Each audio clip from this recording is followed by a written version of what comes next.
Well, I think I'll go ahead and start because nobody Yeah. seems to be coming on.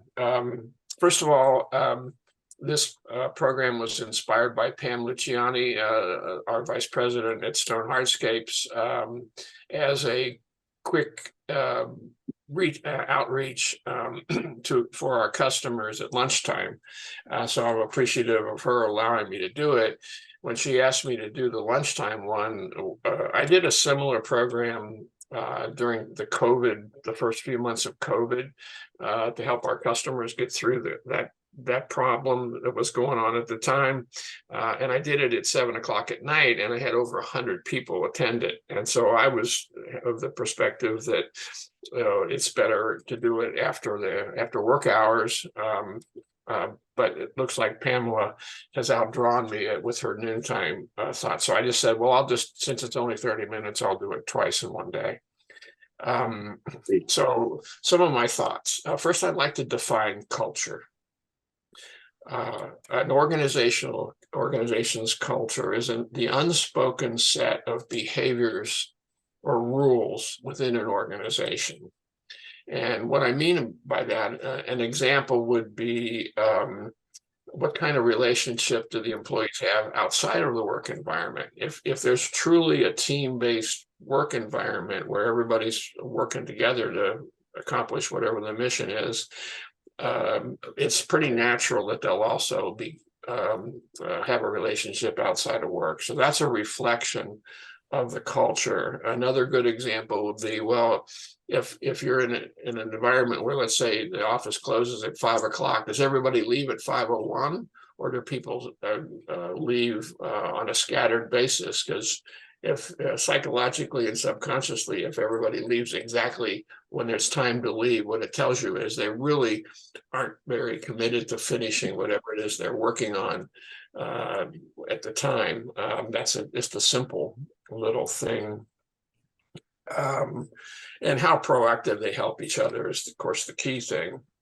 The second definition that I'd like to present is the definition of leadership. You're going to see at the end of this video, end of this program, a video by Simon Sinek. He's a famous author and a speech maker. He's got a lot of stuff on YouTube's. And he defines leadership is not a rank or a position to be attained, but rather a service to be given. My belief is if you go into academia like I did a few years back, there's like 12 different kinds of leadership styles.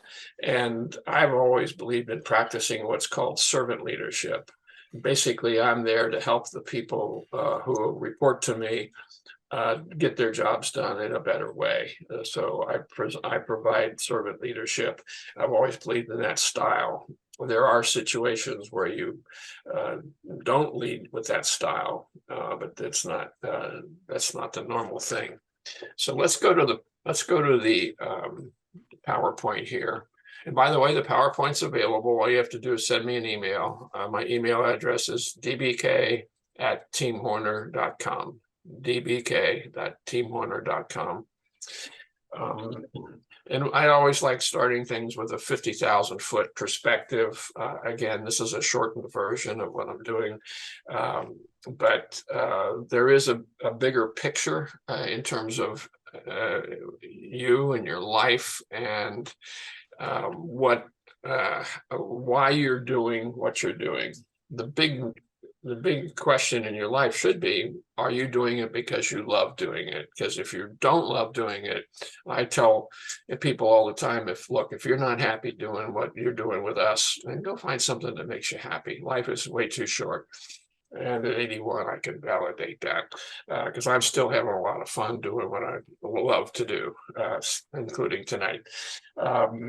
So the next personal question would be, how much, if you're the business owner or the business leader, how much risk are you willing to take? Because it's everything comes down to risk management when it comes to growing a business. You're going to do things that you weren't doing before to make it bigger and hopefully better.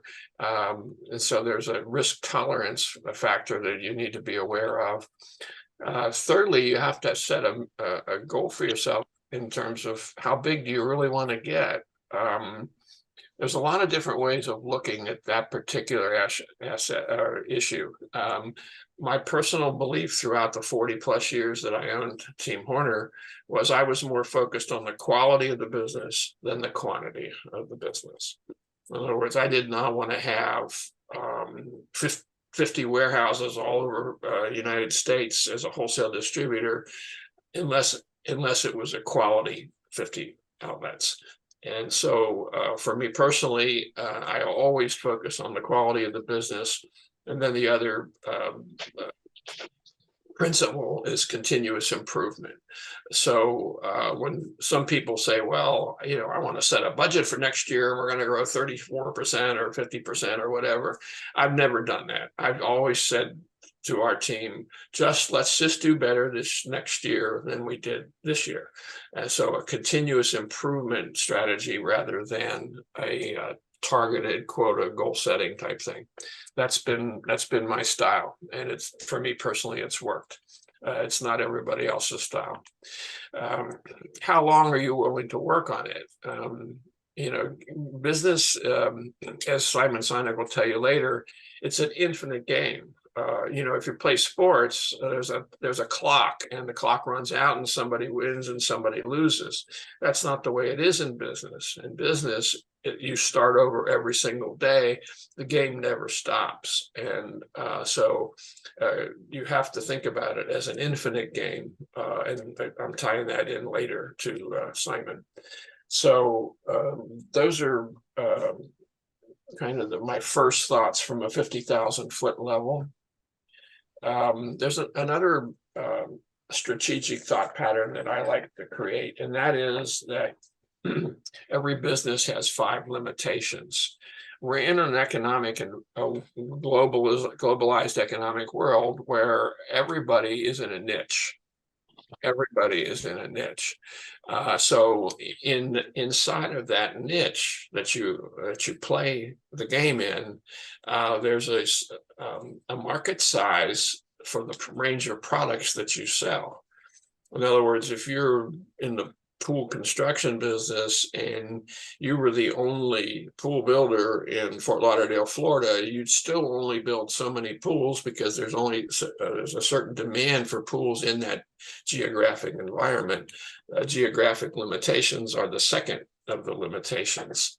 So when you assess where you're taking your business from a vision standpoint, these 5 limitations come into play. The third one is infrastructure.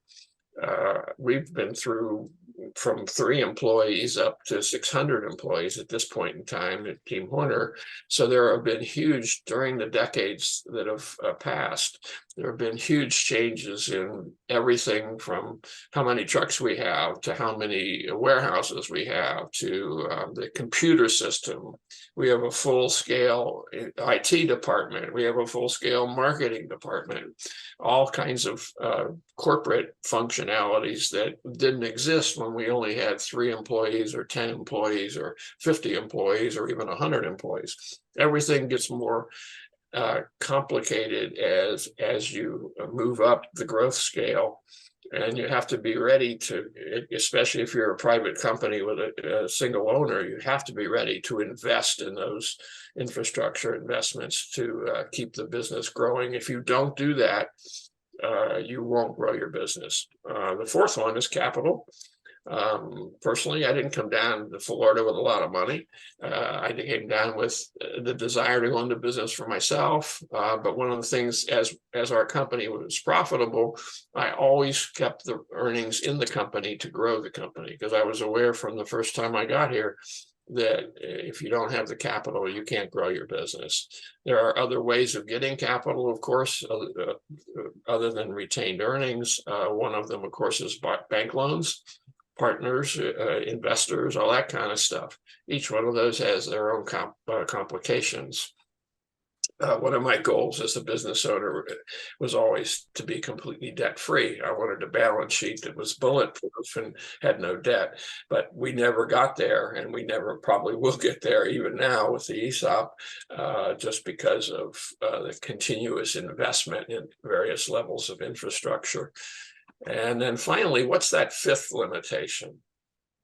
Anybody got an idea? Well, it'll be easy to guess. People. People. Amen. Amen. So that's where the culture, the leadership, and all of the other dynamics come into play. This is the most difficult of all of them. The other ones are kind of tactical. The people thing is a moving target. You could have a great culture during one period of time, and 5 years later, the culture of the company, for whatever reason, changes, and you can go down the toilet. And that is the biggest and most challenging aspect of growing the business. I'm going to skip this Adidas life cycle thing and move on to the next part. I took this picture in the Louisville airport. We were up visiting grandkids this summer, and waiting for the luggage to come out. There was this picture. There's a big army base near Louisville, and I thought that was pretty cool because it says what we're talking about here. There's nothing more powerful than purpose. You know, when people join the military, of course, they're there because they're patriots. Well, they may not go in with that idea, but to stay with it, they're patriots. They care about our country, and they're ready to defend the country. And I just thought that message is true in business as well. And then the next step is the steps to build a team mindset with the people. And the first step is, you, as the leader or the owner, you must create a corporate vision. You have to tell people that they're going to have a better future than where we are right now.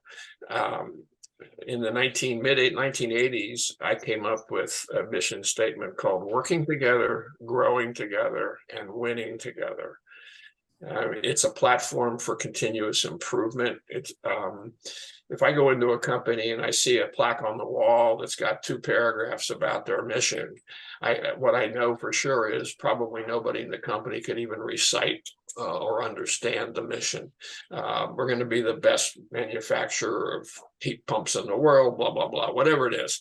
That doesn't work for me personally. You need to create a dynamic vision for your company that gives people a sense of a better future. And each one of those is kind of like finding the right pair of shoes to wear. They have to fit right. And so that has to fit right. Secondly, there has to be a continuous motivation to have the employees work as a team. That's kind of a no-brainer. But how do you do that? Well, you do that by providing, first of all, you have to make sure that they feel that they're being treated fairly, and that there's not a lot of politics involved in the company. Family businesses, I've seen a lot of them succeed. I've seen a lot of them fail in the family business environment, where the parents start the company, and the kids grow up and they're in the company. And there have been some great successes there. The Van Kirks here in Fort Lauderdale are a great example of that. They've got 3 generations in there. The mom and dad that started the business in the 70s, they're long gone, but the next generation's in place, and then they've got kids and grandkids in place. So it's a pretty cool inheritance in terms of the culture of the history of their company, just as an example. Courage is required, and I'm not going to say much about that because Simon Sinek's going to nail that one pretty well in the video at the end of the presentation. And then, of course, providing leadership, and we defined what that means a little earlier. And then for me personally, these are my personal 6 steps. I didn't get this out of some book. You have to withstand the test of time. So that because we're short on time tonight, this is not a 2-hour or 1 hour even. So here are the 5 aspects of leadership. First, again, create the vision, assemble the best team, for the job at hand, you have to maintain integrity of purpose. It's not about maximizing profit, period. I still remember in early 2015 when I had my first meeting with Mike Dooley and told him that I wanted him to succeed me as the leader of the company. The first thing I told him was, Mike, we're not here to maximize profits. And he was shocked. He's a very disciplined guy. He came out of, he spent some time flying helicopters in the Army, and he still once in a while reminds me of what I told him. So maximizing profit is not the mission of a company, in my opinion. The big companies, the big public companies, this is where they end up living. And it's one of the reasons that I never wanted to sell our company to one of the publics that are in our industry. We have to stay focused on our goals. You have to know what your goals are. They need to be realistic goals and achievable goals. We have forms for that at Team Horner called SMART Goals. If you ever wanted to talk about that goal setting, again, call me or email me and I'll be happy to talk to you. And then the other really huge thing, and I save this to the last, companies can be either top down or bottom up. And the top-down companies, especially small private companies that are top-down, inherently, they become limited in terms of the 5 limits of every business. They become limited by the capabilities and decision-making and availability of the owner. If you're bottom-up, what that means is you are going to give every employee in your company all of the authority that he or she needs to do the job that they're being paid to do. So they have both the authority and the responsibility. They have authority to do what they're responsible for doing. And in a lot of companies, the delegation dries up at some point in time for whatever reason. But if you don't allow your employees to make their own decisions, then they don't own the decision. You own it. So they're disengaged right from the get-go. So this is one of my real strong principles. Here's a little optic that kind of shows from a visual standpoint what the responsibility of leadership is. There's 3 phases to it: leadership, management, and coaching. Coaching is huge. You can have formal education programs. Like we do. We have something called the Futures Group at Team Horner. We also have another program. We have a full-time director of education. She's awesome. And so our employees know that if they want to grow in their careers with our company, the programs are already there for them to participate in. And that's worked really well we've had a director of education for over 20 years. The first one was Connie Sue Centrella, and the second one is now Laura Costanza, and both of them have just been awesome. Creating a corporate vision is the one of the things I've referred to. It's my belief that every human organization needs a spiritual purpose, a spiritual mission, and because there's more to life than just your job and work. Okay, and so you need to think at a level where you're doing good things in the world. We're really at our best when we're doing goodness in the world, and this plays into our spiritual mission. We've adopted the International Swimming Hall of Fame's spiritual mission, which is every child a swimmer. So I accidentally became chairman of the board of the Hall of Fame 7 years ago. The Every Child a Swimmer program had fallen on hard times over the decades, and I resurrected it. And we now have a full-time person leading it. Her name is Casey McGovern, and we're teaching the children of families that are financially not able to afford swim lessons through a scholarship program. So we're raising money and giving it away to swim schools to teach these children from financially disadvantaged families how to swim. And it's really an inspirational program. My dream is to take it nationally and there's a legislative component to it, and in 4 states, in the last 3 years, in 4 states, we've passed legislation that forces the schools to provide water safety information to the parents of the children. But you need to have a business strategy. You need to continuously share information with the employees, and you have to give the employees a reason to grow. Again, if you want this PowerPoint, send me an email later. There's 3 different types of organizational cultures, since we've talked about culture. A passive defensive culture, where everybody's on the defensive and there's a lot of approvals and avoidance of responsibility. There's an aggressive defensive culture I see a spelling mistake there. I'll have to fix that. So there's the passive and there's the aggressive, and then in the middle is a constructive culture where everyone's helping each other and the achievements are recognized, and people are self-actualized and affiliative. And that's the most effective of the 3 basic footprints in organizational culture. So I lost track of time here. Let me check it out. Yeah, we're pretty much on schedule. So what I'm going to do next is show you, as we wrap up, 2 videos. This is the first one, and this guy really lays out some really important things about what makes employees happy, because happy employees create happy results for their customers. Unhappy employees do not create happy results. Here it comes. We survey CEOs, police officers, truck drivers, cooks, engineers. If people are working, we've surveyed them. And what we know in terms of their happiness, workers all want the same things. There's 3 billion working people in the world, and about 40% of them would say they're happy at work. That means about 1.8 billion, or almost 2 billion people, are not happy at work. What does that do, both to those people and the organizations that they work in? Well, let's talk about money.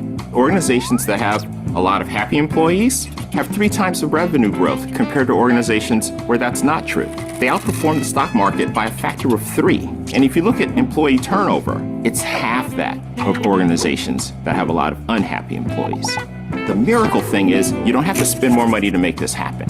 It's not about ping pong tables and massages and pet walking. It's not about the perks. It's all about how they're treated by their leaders and by the people that they work with. So, I'd like to share a few ideas that create happy employees. Idea number 1. In organizations where employees are happy, what you find is 2 things are present: trust and respect. Leaders often say, we trust our employees, we empower our employees, and then when an employee needs a laptop, and this is a true example, 15 people have to approve that laptop. So for the employee, all the words are right, but 15 levels of approval for a $1,500 laptop? You've actually spent more money than the laptop on the approval, and the employee feels maybe they're really not trusted. So what can an organization do to have a high level of trust? The first organization that comes to mind is Four Seasons. They have magnificent properties all around the world, and their employees are told, do whatever you think is right when servicing the customer. To hand that trust to your employees, to do whatever they think is right, makes the employees feel great. And this is why they're known for delivering some of the best service in the world. Idea number 2, fairness. The thing that erodes trust in our organization faster than anything else is when employees feel that they're being treated unfairly. Employees want to be treated the same, regardless of their rank or their tenure or their age or their experience or their job category compared to anyone else. When I think about great organizations who get fairness right, the first organization that comes to mind is Salesforce. They found that men and women working in the same job with the same level of proficiency were making different amounts of money. So immediately, they calculated the difference and they invested $3 million to try and balance things out. Idea number 3 is listening. So to be a listener who connects with all types of people, we have to unlearn a few things. We've all been taught about active listening and eye contact, an intense stare, and a compassionate look. That's not listening. Repeating what the person says, that's not listening. Being humble and always hunting and searching for the best idea possible, that's what listening is. And employees can feel whether you're doing that or not. They want to know when they talk to you and share an idea, did you consider it when you made a decision? The one thing that everybody appreciates and wants when they're speaking is to know that what they say matters so much, you might actually change your mind. Otherwise, what's the point of the conversation? We all know the things we need to change, the things that we need to do differently. The way you behave, the way you treat others, the way you respond, the way you support defines the work experience for everyone around you. Changing to be a better person, the world is littered with those failures. But changing because there's something you believe in, some purpose that you have, where you're willing to risk almost everything because it's so important to you. That's the reason to change. If it's not, you should probably find a different place to work.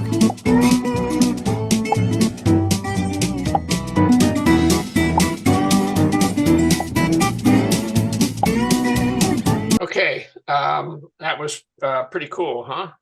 Trust and respect. Those are the two key issues. All CEOs that are high-performance CEOs are trusted by the people that work with them. And the CEOs respect the opinions and listen to the opinions of those people. The final piece here, and this is about 14 minutes long, is Simon Sinek. He is a brilliant author, and he tells it like it is about courage. So here it comes, and then we'll wrap up after Simon's done. Here it comes if all things are working right on the IT side of things. The courage to lead. This one is embarrassing that it has to be on the list, but nonetheless it must. Because everything that I have explained to you today is unbelievably difficult.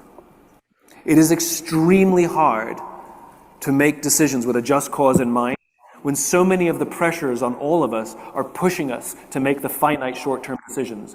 If you work for a public company, the pressure is overwhelming from the outside to focus on the finite at the expense of the infinite. Sometimes we put pressure on ourselves to focus on the finite. We become so obsessed with the arbitrary goals we set for the end of the year that sometimes we abandon our own values in order to make the sale, gain the client, move the numbers. And if we do that too many times over the course of years, it's to the detriment of our own organizations, it's to the detriment of our own people. It is unbelievably hard to keep a just cause in mind as the guiding principle, especially if you have to make decisions that hurt in the short term. It is unbelievably to commit yourself to this lifestyle, this practice of good leadership where you obsess about the trusting teams. Like a family, it's never perfect. It's about human relationships. Sometimes it's confounding to us. And yet for us to acknowledge that our responsibility as leaders is not to drive the results, but to create an environment in which our people can work at their natural best is unbelievably difficult. It is so much easier to just hire and fire people willy-nilly and drive the numbers and create all kinds of incentive structures based solely on someone's performance, except for the fact that it drains the energy of people, it drains the trust of them, it inhibits cooperation and innovation, and eventually it runs out of steam. It's hard. It's much easier to direct all of that discomfort and anxiety we have about competitions and our weaknesses at others. But the problem is if we become so obsessed at winning, sometimes we do things that are quite unethical. If it's like running in a race where I'm obsessed with beating the other runner, I may resort to tripping him. I may win the race, but I'm still a slow runner. And in this game, there is no end of the race. It keeps going and going and going and going and going and going and going. And to change our mindset away from having competitors to having worthy rivals and being honest with ourselves about our weaknesses is unbelievably hard. The capacity for existential flexibility, most people in this room will never have to do it, not once. However, are you building your organization so that the organization and future leaders are prepared to be able to do it? Do the people know the just cause? Is it a culture of trusting teams so that future leaders can make the flex if they need to, even if you've never had to? That's the responsibility of leadership, to prepare the organization for the next leaders. If you are perfectly satisfied with the fact that when you quit, your company will go belly up, I got no beef with that. Just be honest about it. You're playing a finite game and it's just for fun, and you're going to see how much you can accumulate in your time there, and then you're done. There's no problem with that. But some people have an ambition that the company can outlast them. and even grow greater than when they ran it. Kind of like the same ambition we have for our children. That's hard. It's hard to maintain an infinite mindset. It's hard to adopt an infinite mindset. It takes unbelievable work, and it takes unbelievable courage. The company CVS, the chemists in the United States, had a vision statement, had a just cause that they would protect the health of their employees and their customers. And they kept finding themselves in these very uncomfortable meetings. They would be meeting with hospitals and doctors, and they'd have a wonderful meeting about how they could partner together, the chemists and the medical professionals. And at the end of the meeting, somebody would say, "Don't you sell cigarettes?" And so one year, they decided that they were going to remove all the cigarettes from all of their shops. It was a move that would cost them billions of dollars of revenue. Billions, with a B.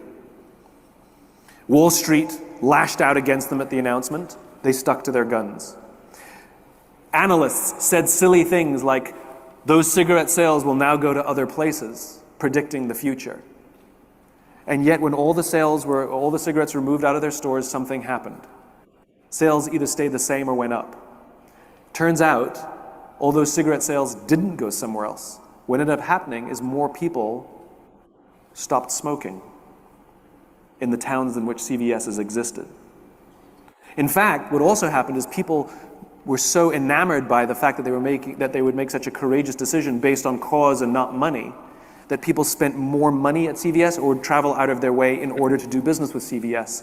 And the employees spoke with remarkable pride about how much they loved working at this company that was so courageous, that was willing to do the right thing over the expedient thing. Their competitors, Rite Aid and Boots, their CEOs were interviewed and asked, "Are you going to remove cigarettes from your stores?" Incidentally, both those organizations had vision statements on their websites, you guessed it, to protect the health of our customers. Same vision. And yet Rite Aid said, "We're continuing to examine the situation, and we continue to sell smoking cessation products." In other words, they're going to sell a nicotine patch next to a pack of cigarettes, which is much like selling a donut next to a diet book, right? One is an impulse decision, the other one requires a little work. Turns out, even somebody who wants to go on a diet still buys a donut if you offer them the opportunity. Boots was even funnier. They said that we are selling cigarettes in compliance with all local, state, and federal laws. That's not courage. The law is a much lower standard than ethics. And this is one of the problems we have in the world today. The standard of business is too low. The standard of modern business is predominantly driven by a theory proposed in the 1970s by a man named Milton Friedman. Milton Friedman was an economist who gave us the responsibility of business. He said the responsibility of business is to maximize profit within the bounds of the law. That is a very low standard. Let me show you what the bounds of the law produces. When the Titanic was built, it was considerably larger than all the other ships that existed in the day.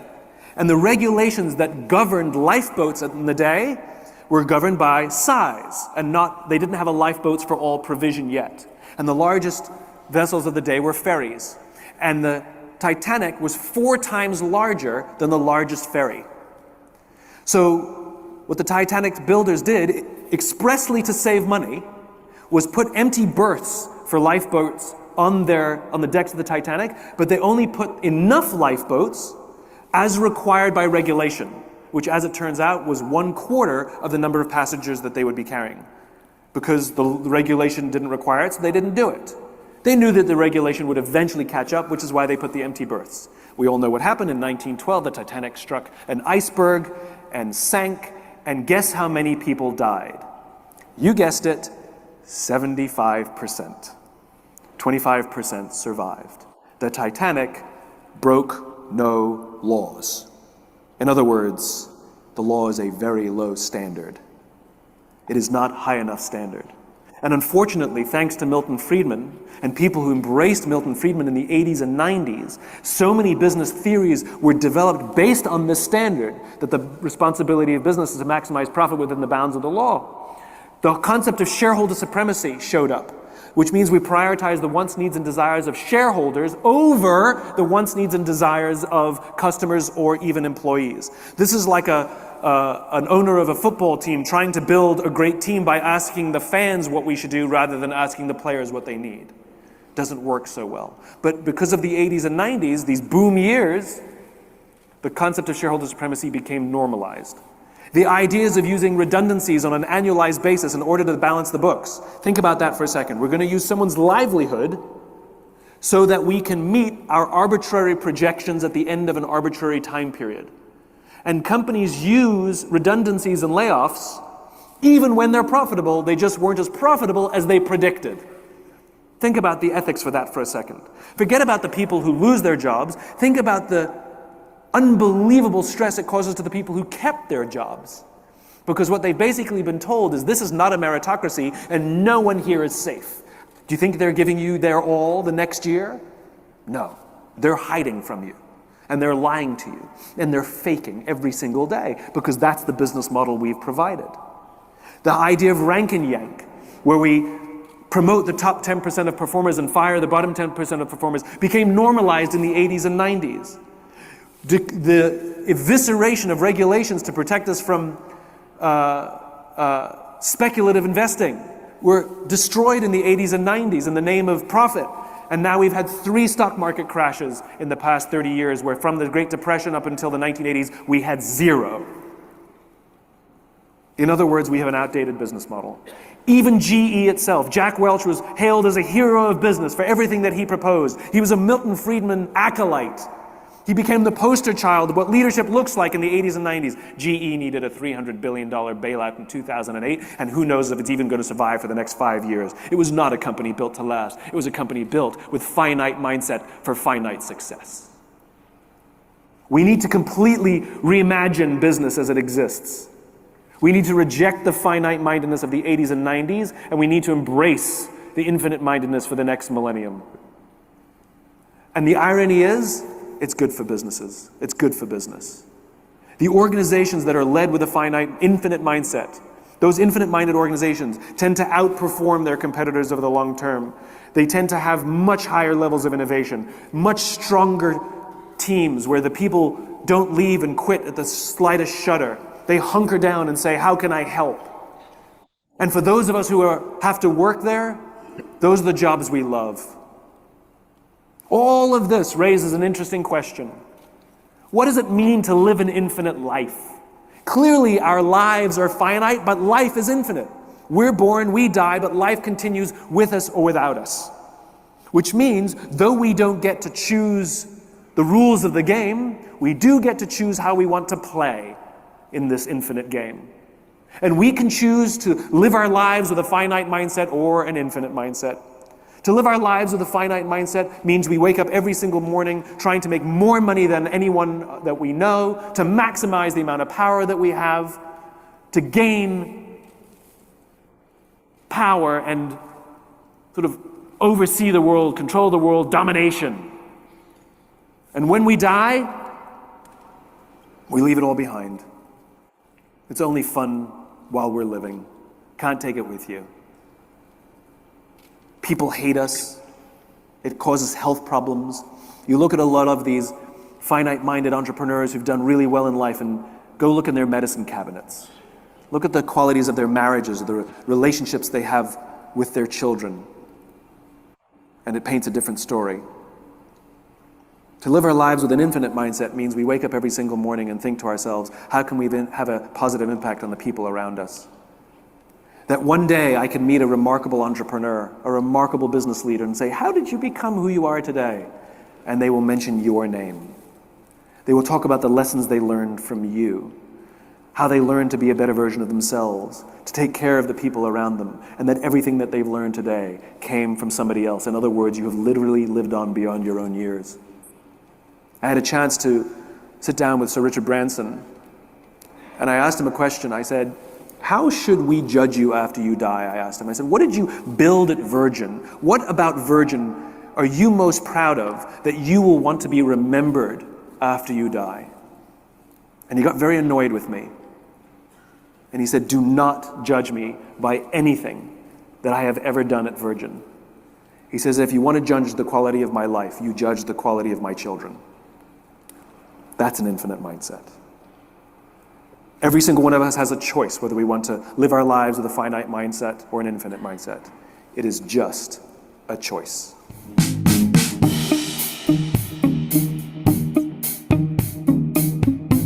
That's it, boys and girls.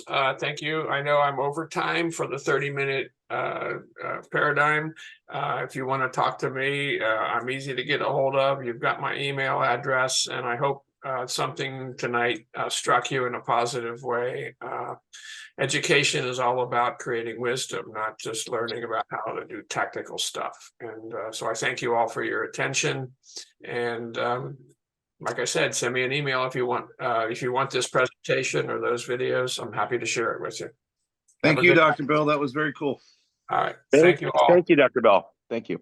You're welcome. I learn every time I do these kind of things myself. That's the best part. Thank you. Good night. Good night.